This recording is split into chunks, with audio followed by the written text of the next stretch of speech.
bad dreams, huh? It's just that you were shouting in your sleep, loud, and not in a good, this is private way either. You see, part of being a Grey Warden is being able to hear the Darkspawn. That's what your dream was, hearing them.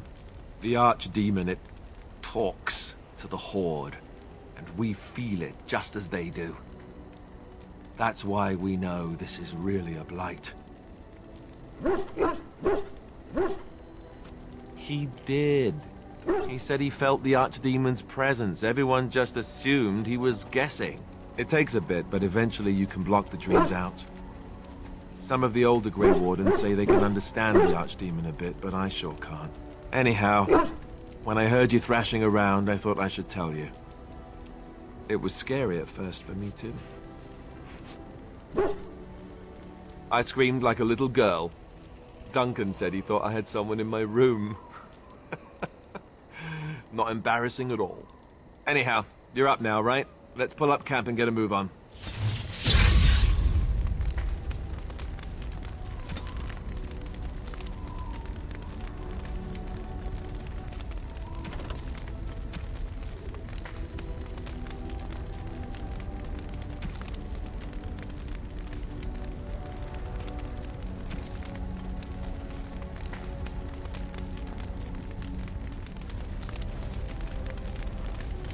What do you need now?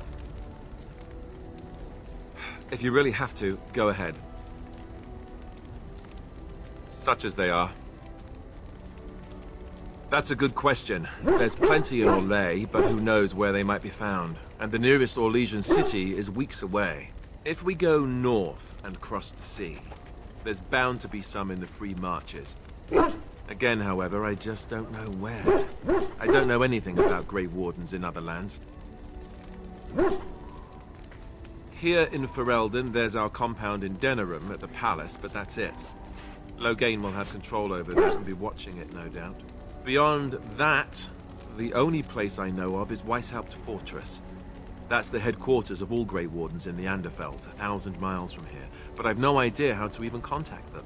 So unless we try to get back to the compound in Denerim, I suppose the answer is no. There's nowhere for us to go. I imagine that eventually the Grey Wardens outside of Ferelden will wonder what's happened. Why there's no contact from Duncan or someone. They'll send someone eventually. Though who knows what Loghain's people in Denerim will tell them. Maybe they won't send anyone. We could try to contact them. But that would mean leaving Ferelden, and even if we did, they couldn't come back with us in time to stop the blight. So that means whatever happens, it's up to us. I mean, eventually we would have to use the joining to make more Grey Wardens, right?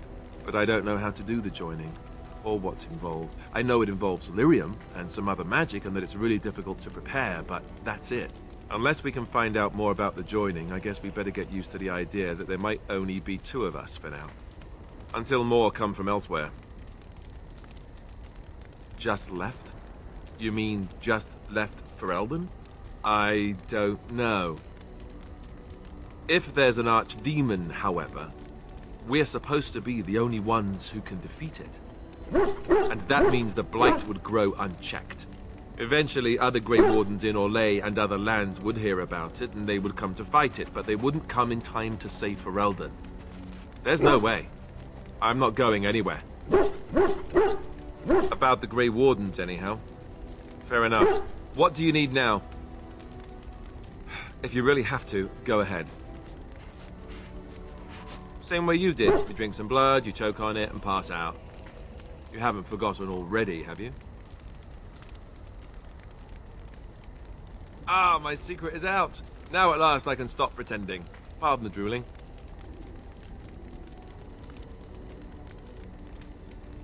Oh, fine. Have it your way.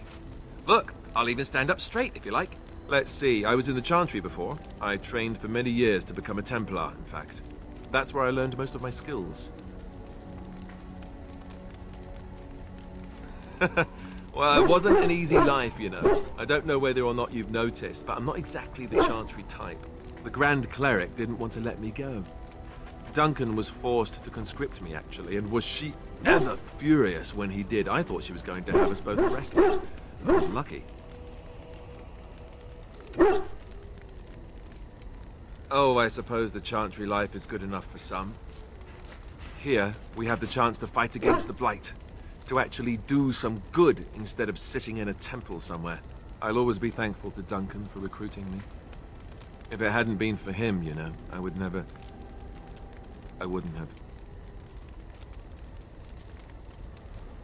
Yes, you're right. I should be angry for what happened to him, not sad. I shouldn't forget what Loghain did. Come on, let's go. I think I'm done talking. What do you need now? If you really have to, go ahead. Oh, did I say that? I meant that dogs raised me. Giant slobbering dogs from the Anderfells. A whole pack of them, in fact. Well, it wasn't until I was 8 that I discovered you didn't have to lick yourself clean. Old habits die hard, you know. And my table manners, too. Though, come to think of it, they weren't all that different from the other Templars. Or did I dream all of that? Funny the dreams you'll have when you sleep on a cold, hard ground, isn't it?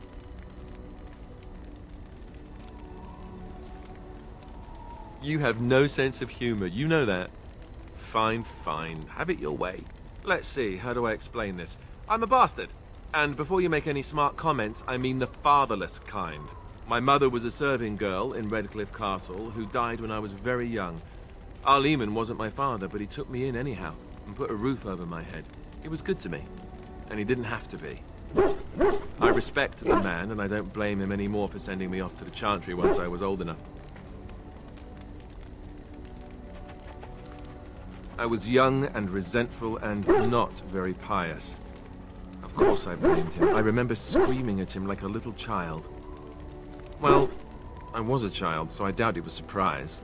Arleman eventually married a young woman from Orlais, which caused all sorts of problems between him and the king because it was so soon after the war. But he loved her. Anyhow, then you, Alistair, resented the rumors which pegged me as his bastard. They weren't true, but of course they existed. The Arl didn't care, but she did. So off I was packed to the nearest monastery at age 10, just as well. The Arlessa made sure the castle wasn't a home to me by that point. She despised me. I suppose you're right. I wasn't raised as the Arl's son, though, if you're picturing that. I slept in hay, out in the stables, not on silk sheets. I remember I had an amulet with Andraste's holy symbol on it. The only thing I had of my mother's. I was so furious at being sent away, I tore it off and threw it at the wall and it shattered. Stupid, stupid thing to do. The Arl came by the monastery a few times to see how I was, but I was stubborn. I hated it there, and blamed him for everything. And eventually, he just stopped coming. Yes, I'm quite sure. At any rate, I don't look anything like him, you'll see for yourself. Not that it stopped the rumors any. All I know is that the Arl is a good man, and well loved by the people. He also was King Caelan's uncle, so he has a personal motivation to see Loghain pay for what he did. Anyway, that's really all there is to the story.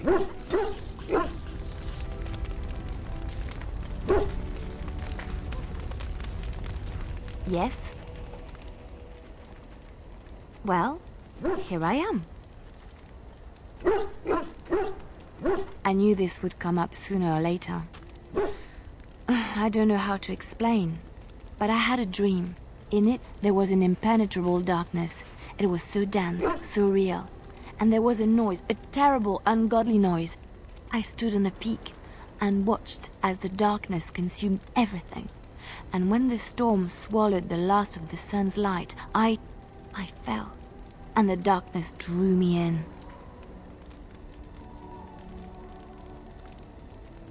I suppose I did. That was what the darkness was, no? When I woke, I went to the Chantry's gardens, as I always do. But that day, the rosebush in the corner had flowered, everyone knew that bush was dead. It was grey and twisted and gnarled, the ugliest thing you ever saw. But there it was, a single beautiful rose. It was as though the Maker stretched out his hand to say, even in the midst of this darkness, there is hope and beauty. Have faith.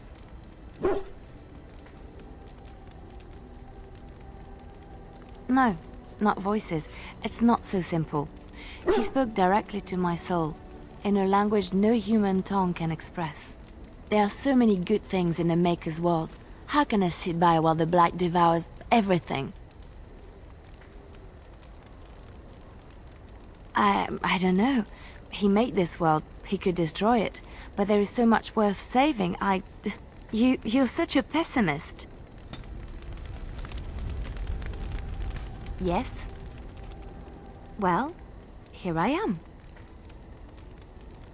Quiet. It was a life suited for contemplation. In the cloister, away from the fuss and the flurry of the cities, I found peace. And in that stillness, I could hear the Maker. But it was not perfect. Some of my chantry fellows were condescending. That is the nature of religious folk, I suppose. When I talked about my beliefs, that the Maker reveals himself in the beauty of his world, they treated me with disdain. They want to believe that he's gone, so that when he turns his gaze on them, it means they are special, chosen. He cannot possibly have love for all, the sick and the weary, the beggars and the fools.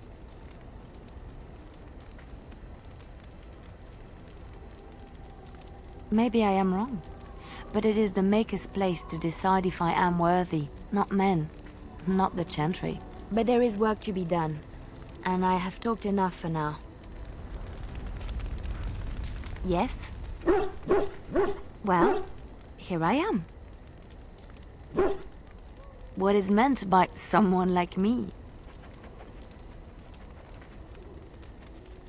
Ha! I can see why you say that. I have met my share of these, and they are quite unpleasant to deal with. Did you think I was always a cloistered sister? The chantry provides succor and safe harbor to all who seek it. I chose to stay and become affirmed. We affirm our belief in the Maker, in Andraste and the chant, but other than that, there are no vows taken. I was a traveling minstrel in Orlais. Tales and songs were my life. I performed, and they rewarded me with applause and coin. And my skill in battle? Well, you pick up different skills when you travel, yes? Yes, of course. Let's move on. Yes? Well, here I am. Of course I do. I love stories far too much to keep them to myself. Everyone should be able to benefit from them, I think. Chantry law says it is man's pride that created the Darkspawn.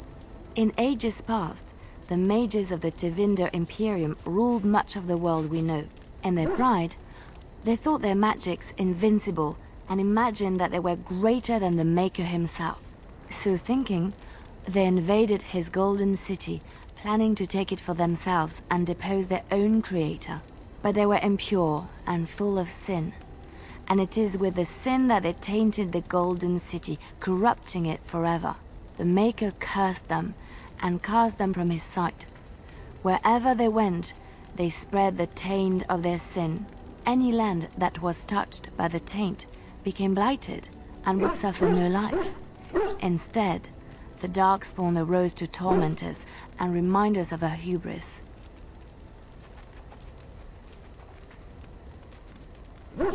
Of course, Orlesians enjoy telling stories. I shall tell you my favorite tale of Aveline, the Knight of Orlais. A long time ago, a girl child was born to a farmer. He had hoped for a son, not a daughter, and so he told his wife to abandon the child in the woods. Before the cold could claim her, the baby was found by a tribe of Dalish elves who took pity on the poor mewling thing and raised her as their own. Aveline, for that is what they called her, grew strong and quick and clever under the guidance of the elves. She learned to wield the sword as well as any man, could kill a deer with an arrow at 100 paces, and was as graceful on the back of a horse as she was on foot. Many legends have familiar forms and themes. We enjoy them so because we know them. Avelin's Dalish guardians saw that she could easily best any Orlesian chevalier in battle, and wanted to show the cruel humans the child they had left to die. They bestowed upon her a fine horse and armor, and sent her to prove herself to her people in the grand tourney. Now in those days, no woman was allowed to take up arms, let alone compete in the grand tourney, but Aveline kept her helmet on and was not discovered. Aveline won many events and gained the approval of the adoring crowd. Eventually, she came face to face with the knight Kaleva in the grand melee. Aveline had already bested him in the joust, and Kaleva was determined not to lose a second time. Out of desperation to regain his honor, Kaleva tripped Aveline and tossed her to the ground, ripping off her helmet as he did so. Silence fell upon the arena as Aveline was revealed. Kaleva declared the previous competitions invalid. A woman had taken part, and this was not allowed. But the crowd cheered for Aveline. Kaleva was furious, for he had lost to a woman and was now being shamed. Blinded by his rage, he forced Aveline to her knees. "Know your place, woman," cried he, and slit her throat. The son of the king, Prince Freyan, was present. He recognized Aveline's skill and bravery and began to see the injustice done to the women in his land. When he was made king, he rewrote the laws of Orlais so that women could also become chevalier. He honored Aveline and knighted her after her death, and to this day, any female who is knighted reveres Aveline the Brave, for she is the patron of all women chevalier. I know one, told to me by my mother a long time ago. It always chilled me to the bone. Maybe you have heard of Flemeth? Are you sure? Was she the Flemeth of legend? Flemeth, the devourer of men? Flemeth, mother of witches? Flemeth, demon-touched, who dwells in the mists? Ferelden mothers scare their daughters with talk of Flemeth. They say that if you're bad, Flemeth will spirit you away and bind you to her forever. They also say that Flemeth mourns her lost beauty and will steal yours through your looking glass if she catches you. Flemeth's beauty was known throughout the land.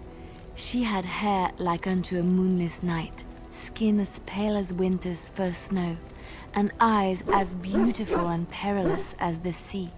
When she came of age, she came to the attention of the Lord of Highever, Conobar, and he took her for his wife. Conobar soon learned that his young bride had the gift of magic. He kept this a secret, for he feared that she would be taken from him. Flemeth stayed with Conobar for some years, and with his blessing, she practiced her art. And then one day, a young poet named Osen came to the castle. Flemeth was captivated by Osen's voice, and he by her beauty, and they fell in love. Flemeth longed to be with her true love, and she and Osen fled from Conobar's lands, seeking refuge in the Kokari wilds with the Chasing tribes. They lived there happily for many a year, till the day Flemeth received news that Conobar was dying and longed to see her face one last time. Flemeth's heart swelled with pity for the man who once was her husband, and begged Osen to return to Conobar's side with her. But when Flemeth and Osen entered Highever, they were captured by Conobar's men, and Osen was slain in front of Flemeth's eyes. Flemeth was imprisoned in the highest tower of the castle, there to await Conobar's judgment on her. Distraught at the loss of her love, Flemeth plotted revenge against her husband. She summoned a fey demon, intending for it to wreak vengeance on Conobar. But a spell went awry. The demon possessed Flemeth. turning her into an abomination, the halls of the castle run red with blood as Flemeth slaughtered Conobar and all his men. The last of Flemeth's humanity melted away, and at dawn, she stole back to the wilds to plot and scheme for 100 years. They say she took to her side many chastened men, and with their help, begat her daughter witches, who even now prowl the dark places of the Kokari wilds.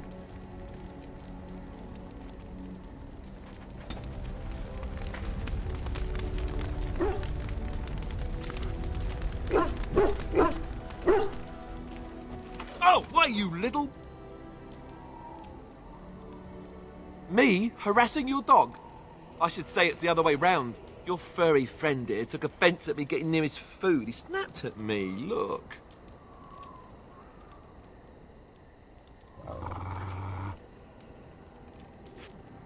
Sometimes I forget that he's a war dog. That'll teach me. I once heard a really old legend about how the Hound warriors in the days of the old tribes would feed their Mabari the flesh of the vanquished. Well, that's what I heard anyway. It would sometimes be human flesh. Oh, like you can tell the difference. For all you know, maybe you've already been fed something. Someone.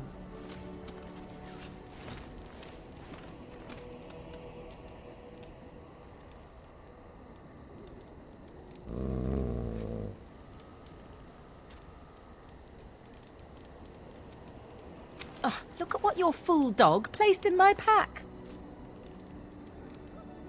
A putrid, half-eaten hare is not something a woman wants to find in her unmentionables. I am going to pretend I never heard that. The dirty mongrel can have this back. There. And tell him not to do it again. I just did. I don't want it, you worthless fur bag.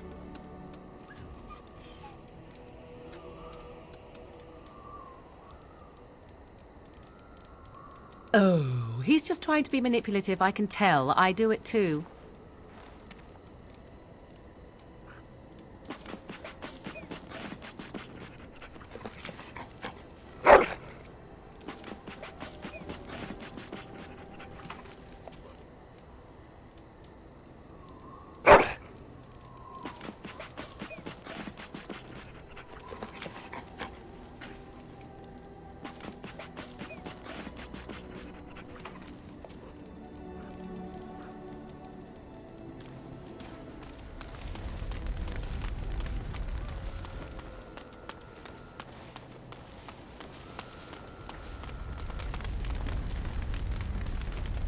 What do you wish of me? If you must. I was not born such. 'Tis a skill of Flemeth's, taught over many years in the wilds. The chastened have tales of we witches, saying that we assume the forms of creatures to watch them from hiding. When a child is alone and separate from his tribe, that is when we strike, dragging the young boy kicking and screaming to our lair to be devoured. A most amusing legend. Changing her form, certainly. Devouring lost children, I cannot say. She has not done it in my experience, though in truth my lifespan is but a fraction of her own. Why do you ask? Is there something specific you wish to know? The form of an animal is different from my own. One may study the creature, learn to move as it does, think as it does. In time, this allows one to become as it is. I gain nothing by studying another human. I already am the same as they are. I learn nothing. So the answer is no, my human form is the only one I possess. There were nights when the wilds called to me, 'tis true. You look upon the world around you and you think you know it well. I have smelled it as a wolf, listened as a cat, prowled shadows that you never dreamed existed. But my life is as a human. I am under no illusions to the contrary.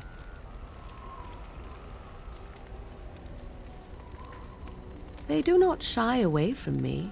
To their senses, I believe I seem like any other of their species.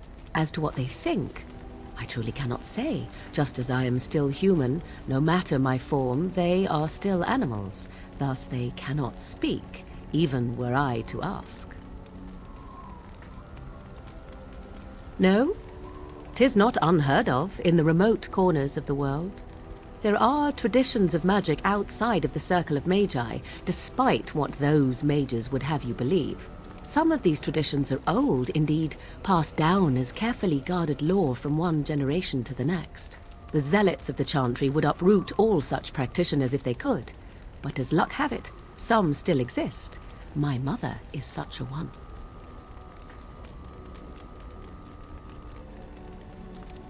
Not all apostates use the forbidden blood arts. Maleficarum do, but to condemn all who do not fall under the circle's thrall for the sake of what might be is a dangerous path to walk. There are those who look on the word apostate as meaning freedom.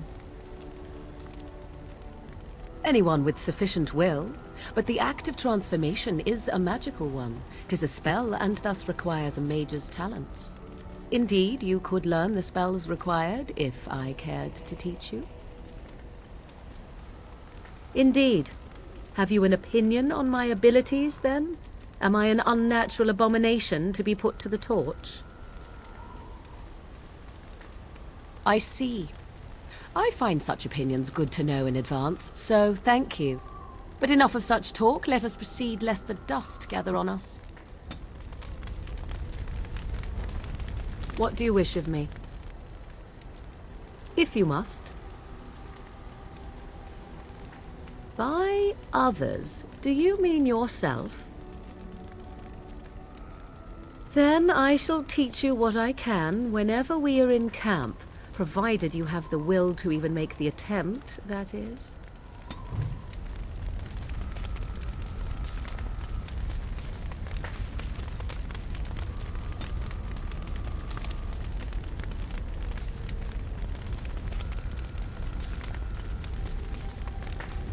What do you wish of me? If you must. Why do you ask me such questions? I do not probe you for pointless information, do I? Would it not be easier simply to poke at me with a stick? No doubt 'tis the only manner you can convince a woman to obey you. Have it your way, then. What is it you asked? If I grew up in the wilds? A curious question. Where else would you picture me? For many years it was simply Flemeth and I. The wilds and its creatures were more real to me than Flemeth's tales of the world of man. In time I grew curious. I left the wilds to explore what lay beyond, never for long. Brief forays into a civilized wilderness. Would you not do the same? Your world is an unforgiving and cold place. The wilds I hail from is home to me, and I a natural denizen. For all that I had been taught, however, the truth of the civilized lands proved to be overwhelming. I was unfamiliar with so much. So confident and bold was I, yet there was much that Flemeth could never have prepared me for.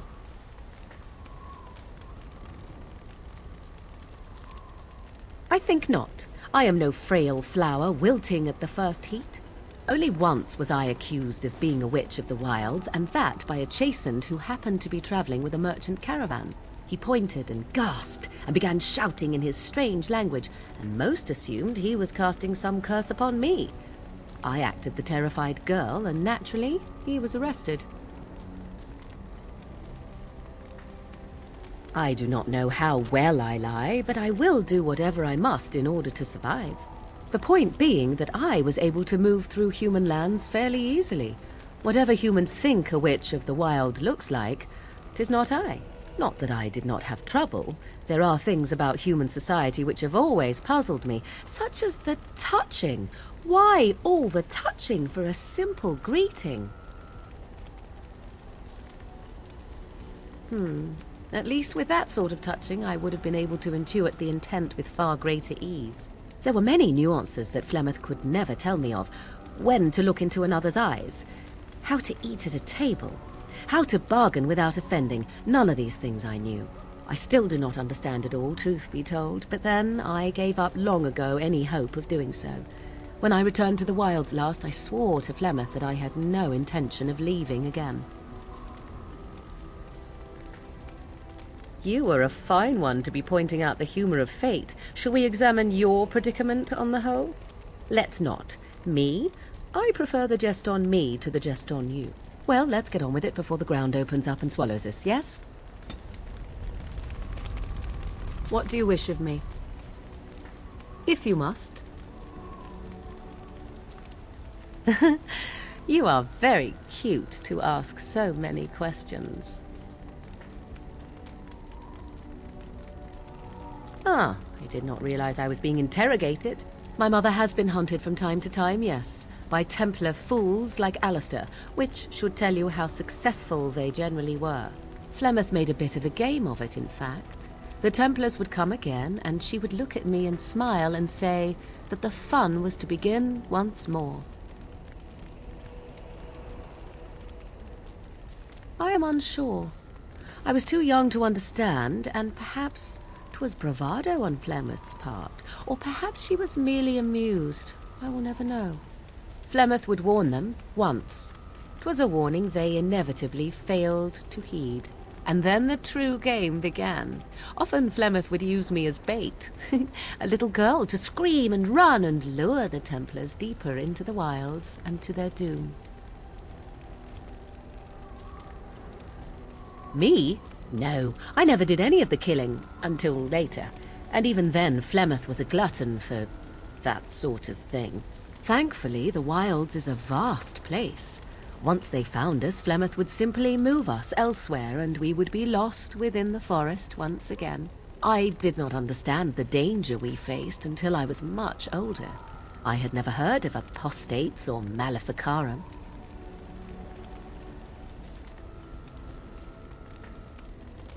You do not know?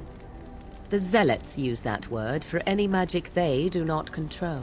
The chantry sees any mages not leashed to the circle of magi as apostates, and apostates could become maleficarum, evil mages that resort to blood magic and become demon-enslaved abominations. It may even be true, still, those of us who prefer freedom see no reason to submit. An interesting answer for a mage. Enough of this talk. Let us return to the task at hand. What do you wish of me? If you must. Well, that depends, does it not? What does she seem to be? Sometimes I do wonder the very same thing. Tell me, how much do you know of the tale? The one that the chastened still tell of my mother, to frighten them into obedience. No doubt such a tale has mutated much over time and telling. I can relay what Flemeth once told me herself, and you can decide whether or not 'tis the truth, if you desire. 'Twas you who made the query of Flemeth. Why ask if you do not wish to know? As the tale is sung by the bards, there was a time when Flemeth was young and beautiful, a fair lass in a land of barbarian men, the desire of any who saw her. No, quite true, but this part only. The tales say that Flemeth fell in love with Osen the bard, and fled the castle of her husband, the dread Lord Conabar, and that he swore vengeance for her infidelity. In truth, my mother claims that 'twas Osen who was her husband, and Conabar the jealous lord who looked on from afar. Lord Conabar approached young Osen and offered him wealth and power in exchange for his lovely wife, and Osen agreed. Aye, it was. 'Twas Flemeth who suggested the arrangement in the first place. All would have been well had Lord Conobar kept his end of the bargain. But he was a foul man who bargained with coin he did not possess. Osen was led off to a field and slain, left for dead. Flemeth spoke to the spirits and learned of the deed, and swore revenge.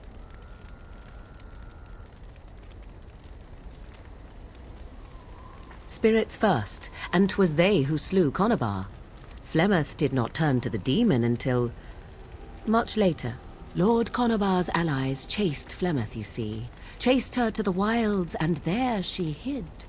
There she found the demon, and he made her strong. The legends all speak of the great hero Cormac, he who defeated Flemeth and her great army when she invaded the lowlands centuries later. All lies. The truth of the matter is that there was never an invasion. As Flemeth tells it, the Chastened never raised an army under her banner, and she never fought with any warrior named Cormac. Cormac led a brutal civil war against his own people, and later claimed it was to vanquish evil that had taken root amongst the lords. Thus, he was hailed a hero. Flemeth was only attached to the legend much later. Perhaps 'twas due to the great war with the Chastened that eventually came, but Mother claims not to know how it began.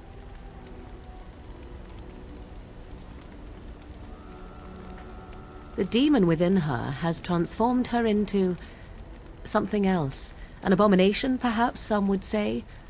I know not. I only know my mother is clever, and she is part of the wilds as it is part of her. But she is no immortal. She bleeds. A blade in her heart would kill her like any other, were it lucky enough to find her. You ask if I have sisters. I have asked of this myself. The stories tell of many witches of the wilds after all, not just the one. And these tales existed long before I did. Flemeth refuses to speak of other daughters, if they existed. So, should I believe I am her first? I doubt that too.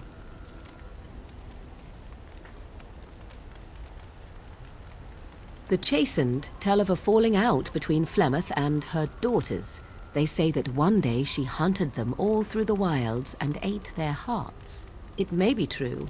I have never seen another witch or heard of one. Perhaps one day Flemeth will eat my heart as well. I do not believe everything that Flemeth claims. Oft it seems her bitterness has colored her memories. But on the whole, yes, I believe this tale, if not all. How often is this usually? Always? If not always, then when is it not true? There are more things in this world and the next than you or I could ever hope to understand. What Flemeth became is a mystery. I suspect, even to her. If that is what you think, so be it. I have thought so on occasion myself, but there it is. Dare I ask of your own mother? Few are abominations of legend, 'tis true, but I find myself curious, nevertheless. Shall I say the same the next time you grow curious, then? Have it your way. What do you want? We are in camp, so 'tis as good a time as any. I am here because Flemeth commanded me to aid you. Why? Do you wish me to leave? I can do so if you prefer. If I wanted to leave, then I would go. I remain, so do not ask such pointless questions.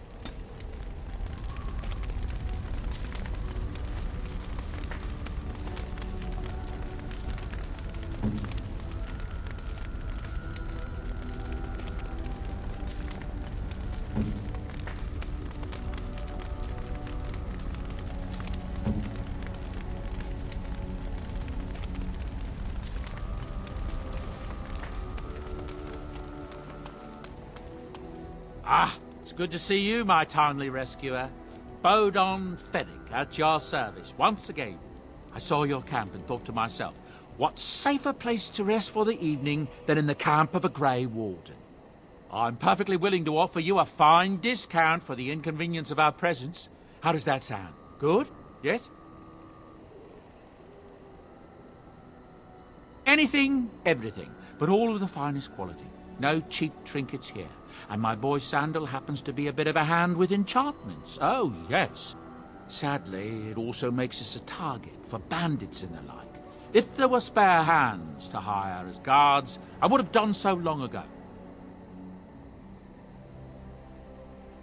I can see why you might be suspicious, being a Grey Warden and all. Were I in your shoes, I would feel the same way. Trust me when I say that my encountering you here was serendipity and nothing more. I travel a lot, so I'm bound to meet everyone on the road eventually. If you prefer, I'll take my boy and be on my way. But regretfully, you're the safest spot on this road, without a doubt. Wonderful. Thank the gentleman, won't you, boy? Thank you, sir. We won't be a bother to you and your companions, I assure you. If you should need enchantments, simply talk to my boy. Otherwise, come speak with me.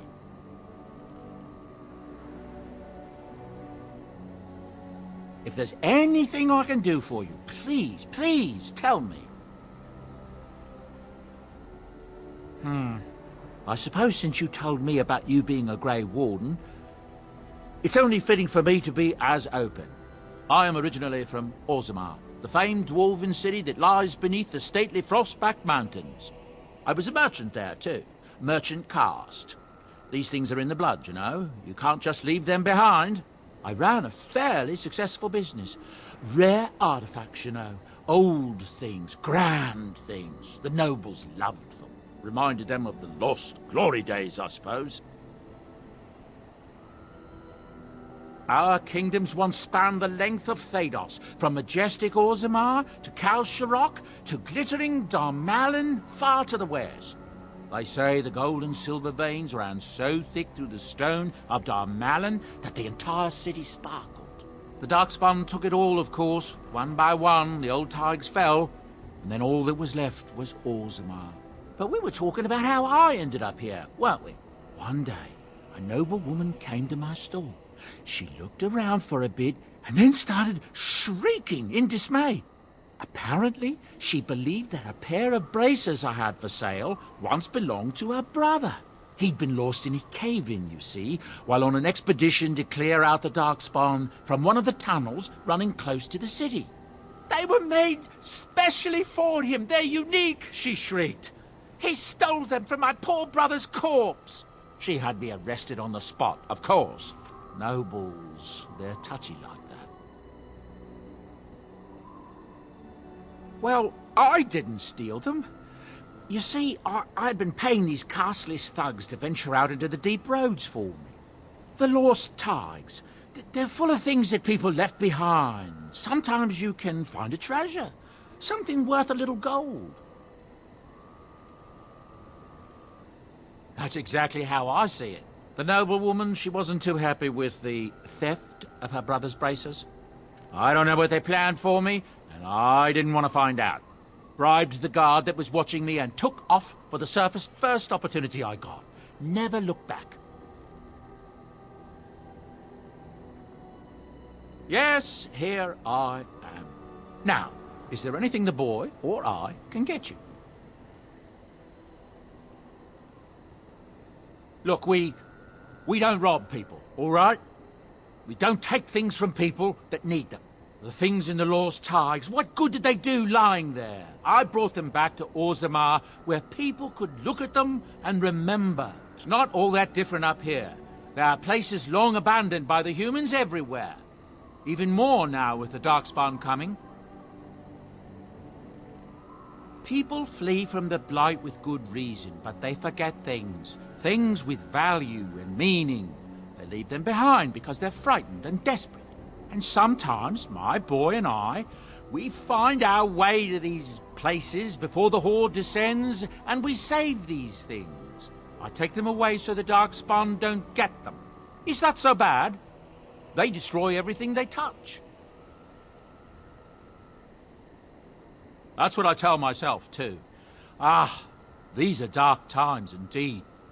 Dark times, my friend. Ah, yes.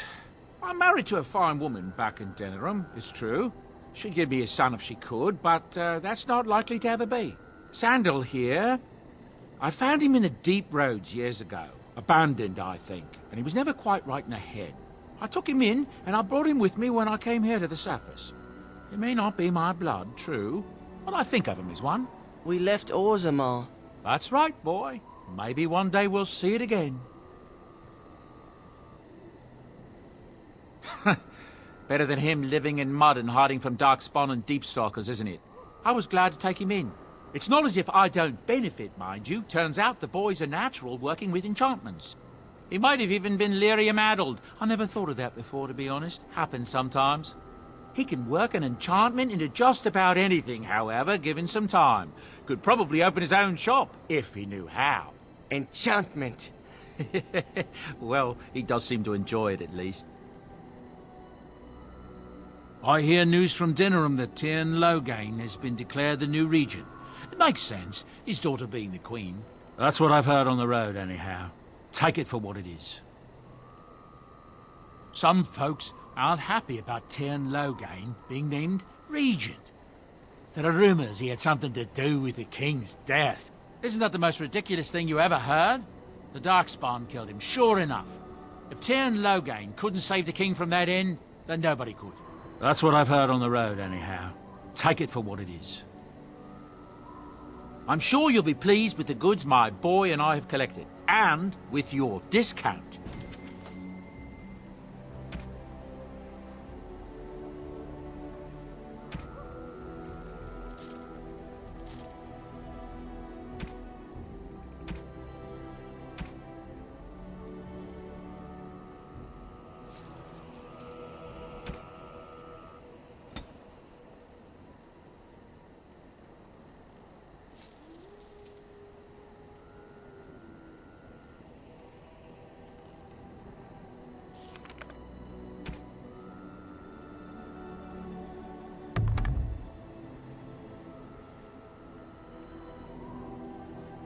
Hello. The boy's a bit simple, but he's rather good with enchantments. One of those tranquil fellas actually called him a... what was it now? A savant. I had no idea such a thing existed. He can fold lyrium into almost any weapon or piece of armor, though naturally some of the more extravagant materials will take more lyrium than others. It's a process that some of the master smiths back in Orzammar will perform, but my boy here is just as adept at it. Isn't that right, boy? Enchantment! And there you have it.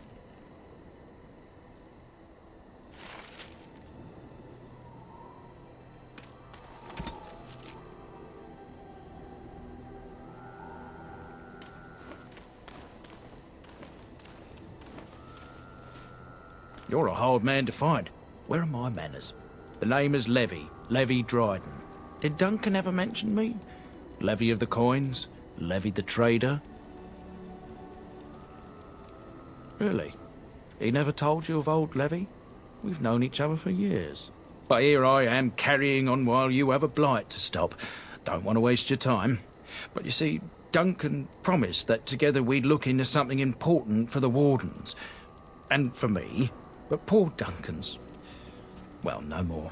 A tragedy it is, at that. But I know he would want his work carried on. His pledge fulfilled. My family, well, past a bit checkered to see. Nobles look at us with disdain. My great-great-grandmother, Sophia Dryden, was the last Warden commander of Ferelden back when the Wardens were known as freeloaders. So King Arlen banished the Wardens, and he took House Dryden's land and titles. Duncan wanted to reclaim the old Grey Warden base, Soldier's Peak, and perhaps we'll uncover evidence to restore my family's honour along the way. Nobody's been to Soldier's Peak since the Grey Wardens were banished, but I found a way. They say it's haunted, and it's certainly dangerous. Will you help me? Darkspawn surfaced in southern Ferelden, and Duncan got plenty busy recruiting new Wardens and meeting with good King Cailan. Duncan said he would help after the Battle of Ostagar. Said there might be useful things at the peak, but he never had the chance. Soldier's Peak of strategic and symbolic importance. Duncan said that it would be worth it right there. He also hoped to recover lost Warden history and perhaps a few old relics. No one knows what's up there now. 1,000 blessings upon you, Warden. I'll mark down the location on your map. When you arrive, we'll pick our way through the tunnels together.